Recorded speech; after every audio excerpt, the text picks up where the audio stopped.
राधे राधे। हरे कृष्णा। ये धृतराष्ट्र और पांडव कौन थे, क्या थे?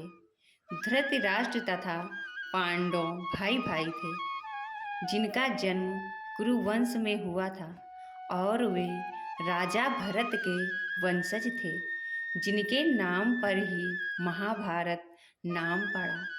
ताकि बड़ा भाई धृतराष्ट्र जन्म से अंधा था, अतः एवं राज सिंहासन उसे न मिलकर उसके छोटे भाई को पांडवों को मिला।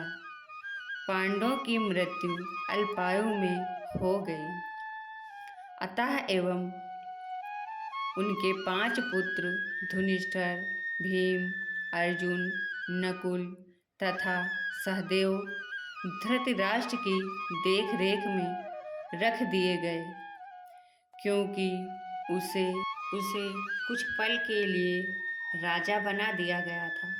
इस तरह धृतराष्ट्र तथा पांडवों के पुत्र एक ही राजमहल में बड़े हुए।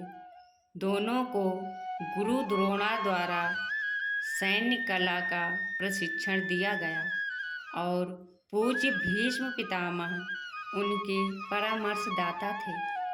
तथापि धृतराष्ट्र के पुत्र, विशेषतः सबसे बड़ा पुत्र दुर्योधन, पांडवों से घृणा और ईर्ष्या करता था। अंधा तथा दुर्बल हृदय धृतराष्ट्र पांडव पुत्रों के स्थान पर अपने पुत्रों को राज्य का उत्तराधिकारी बनाना चाहता था। इस तरह धृतराष्ट्र की सहमति से दुर्योधन ने पांडवों के युवा पुत्रों की हत्या करने का षड्यंत्र रचा। 5 पांडव अपने चाचा विदुर तथा अपने ममेरे भाई श्री कृष्ण के संरक्षण में रहने के कारण अनेक प्राणघातक आक्रमणों के बाद भी अपने प्राणों को सुरक्षित रख पाए। भगवान कृष्ण कोई सामान्य व्यक्ति नहीं थे, अपितु साक्षात परम ईश्वर हैं, जिन्होंने इस धराधाम में अवतार लिया था और अब एक समकालीन राजकुमार की भूमिका निभा रहे थे। वे पांडवों की पत्नी कुंती या प्रथा पांडवों की माता के भतीजे थे। इस तरह संबंधी के रूप में तथा धर्म के शास्त्र पालन होने के कारण वे धर्मपरायण पांडव पुत्रों का पक्ष लेते रहे और उनकी रक्षा करते रहे।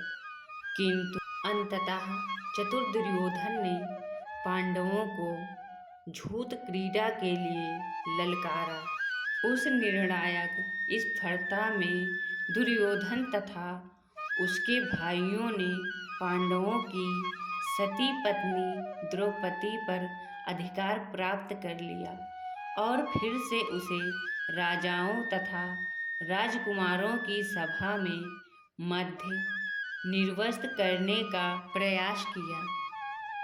भगवान श्री कृष्ण के दिव्य शक्तियों से उसकी रक्षा हो सकी।